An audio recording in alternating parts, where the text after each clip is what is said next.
धुत हो एक नशे में। इस नशे को कहीं न कहीं से तोड़ना जरूरी है। कहां से तुम शुरू करोगे? जागृति से शुरू करो। सुबह उठो, एक ही भाव से उठो कि आज दिन साक्षी का प्रयोग करूंगा। और जब पहली दफे तुम्हें सुबह नींद खुलती है, तब चित्त बड़ा ताजा होता है, हल्का होता है। न विचार होते, न सपने होते। रात भर के विश्राम के बाद तुम्हारे भीतर भी एक सुबह होती है, बाहर भी एक सुबह होती। तनाव नहीं होते, आकाश में बादल नहीं होते, तुम हल्के होते हो। जल्दी ही काम की दौड़ की दुनिया शुरू होगी, फिर मुश्किल होगा।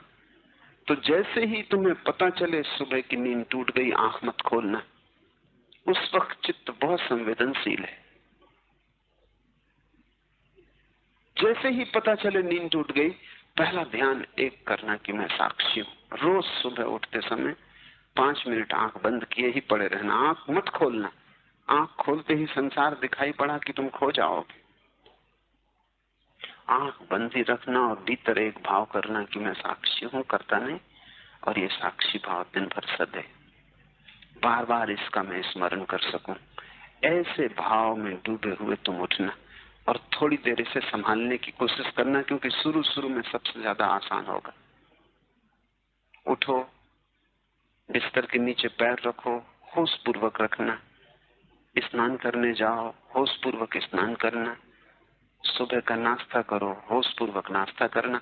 होश पूर्वक का अर्थ है ये सब मेरे बाहर हो रहा है, शरीर की जरूरत है, मेरी नहीं। मेरी कोई जरूरत ही नहीं है भी नहीं, क्योंकि तुम स्वयं परमात्मा हो। तुम्हारी क्या जरूरत हो सकती? तुम पूर्ण हो, तुम ब्रह्म स्वरूप हो। सब कुछ तुम्हारा है, तुम्हारी कोई भी जरूरत नहीं। आत्मा किसी जरूरत से नहीं चलती, उसके लिए कोई ईंधन की जरूरत नहीं। बिन बाती बिन तेल। मेरी कोई जरूरत नहीं, शरीर की जरूरत है। स्नान, भोजन, उठना, काम, इसे संभालने की कोशिश करना। इस धागे को जितनी देर तक खींच सको खींचना। जल्दी ये खो जाएगा। काम धाम की दुनिया है, पुरानी आदत है, मगर रोज रोज इसको सींचना। ये पौधा धीरे धीरे बड़ा होगा, दिखाई भी नहीं पड़ेगा कब बड़ा हो रहा है, क्योंकि इतने धीमे धीमे बढ़ेगा। लेकिन अचानक एक दिन तुम पाओगे दिन भर एक धागे की तरह तुम्हारे भीतर प्रकाश की एक किरण बनी रहती, और वो प्रकाश की किरण तुम्हारे जीवन को रासायनिक रूप से बदल देगी। क्रोध कम आएगा, क्योंकि साक्षी को कैसा क्रोध। मोह कम पकड़ेगा, क्योंकि साक्षी को कैसा मोह।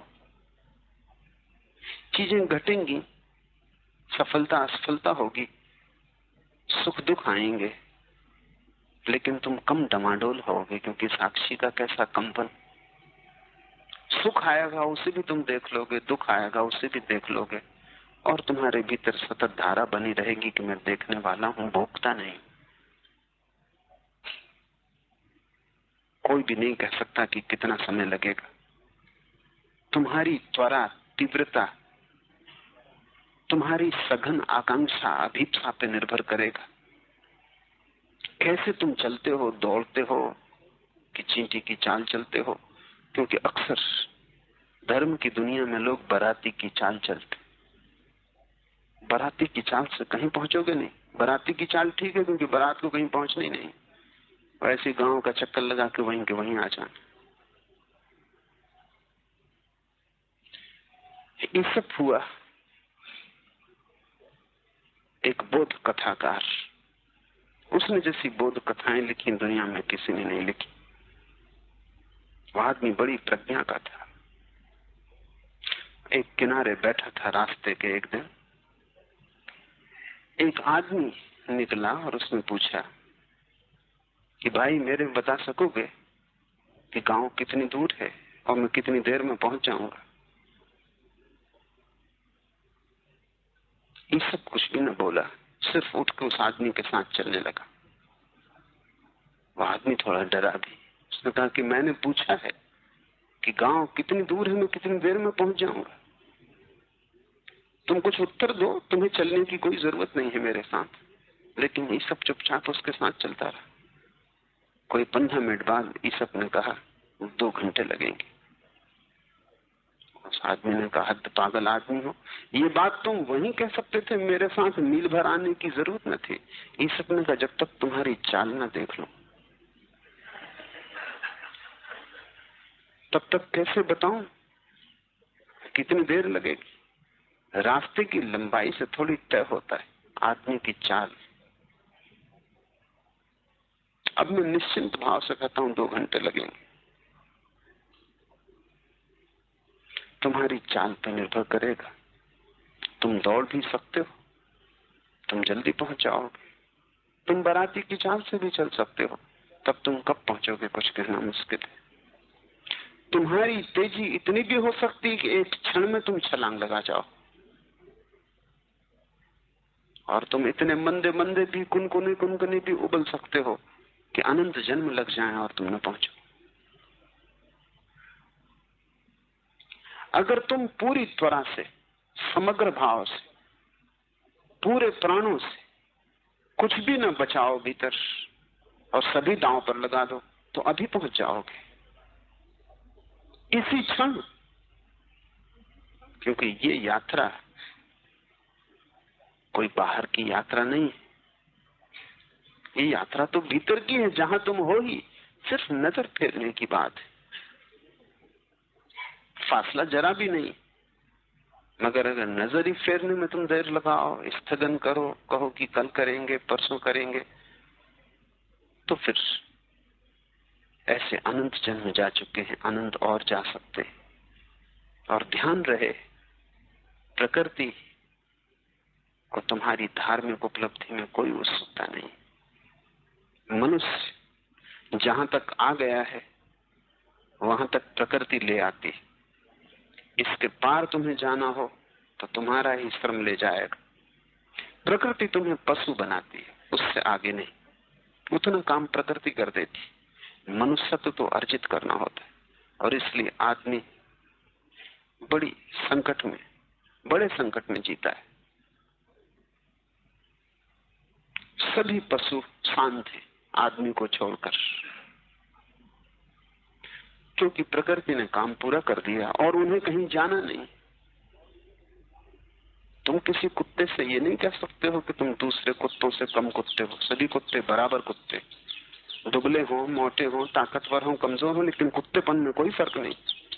लेकिन सभी आदमी बराबर आदमी नहीं, आदमियत में फर्क है।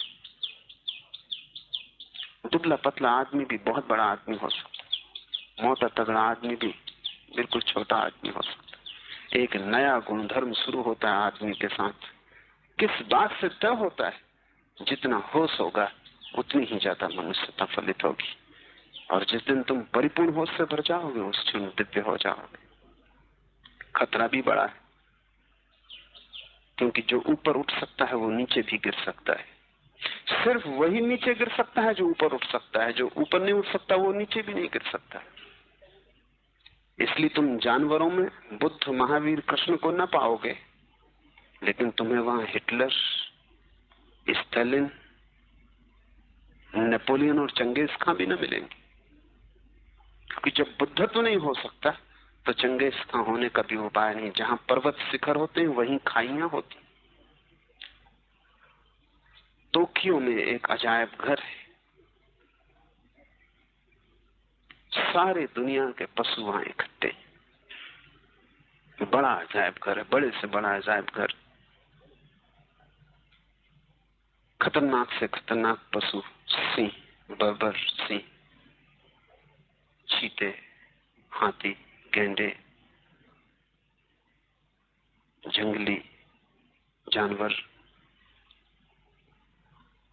हिप्पोपोटामस और सब तरह के जानवरों का बड़ा विस्तार है।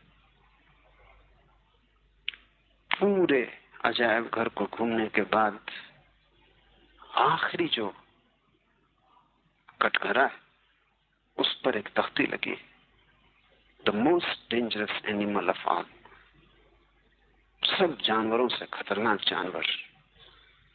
तुम एकदम तेजी से कदम बढ़ाओगे कि कौन सा जानवर वहां बंद है, और वहां तुम सिर्फ एक दर्पण पाओगे जिसमें तुम्हारी तस्वीर दिखाई पड़े। वो कटघरा खाली। आदमी निश्चित ही सबसे खतरनाक जानवर, क्योंकि उसमें दिव्य होने की क्षमता है। इसलिए नीचे गिरने का उपाय है। अगर तुम ऊपर न गिरे तो तुम जहां हो वहीं ना रह सकोगे, तुम नीचे गिरोगे।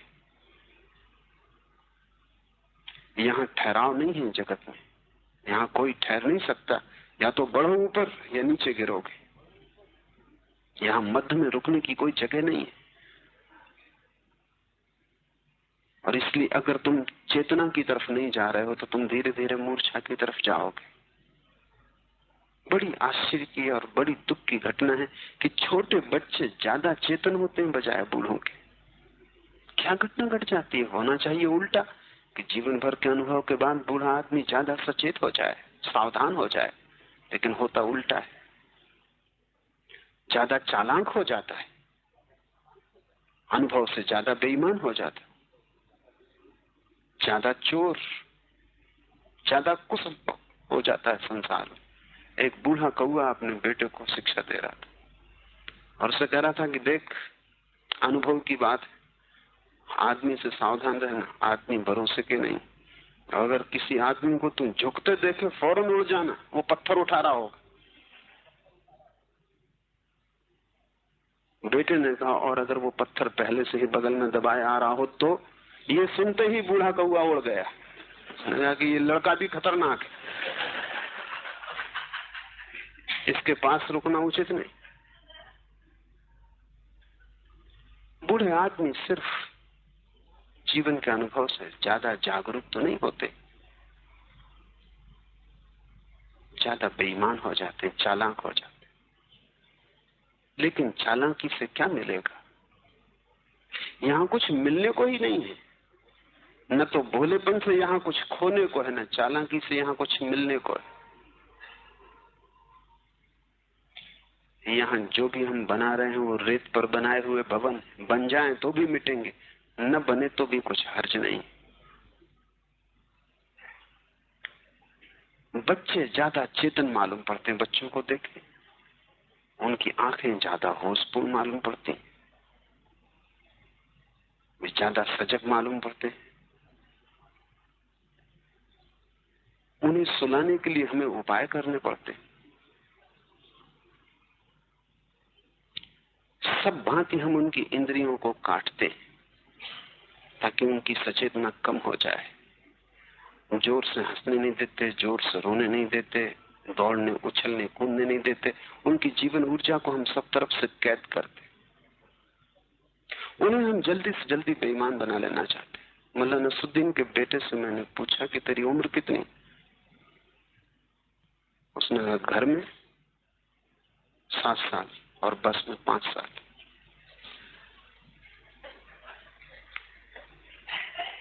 इस बेटे को बाप ने रास्ते पे लगा दिया। एक घर में मैं मेहमान था और ऐसे मेरे कान में सुनाई पड़ गया, घर की गृहिणी अपने बच्चे को सुला रही।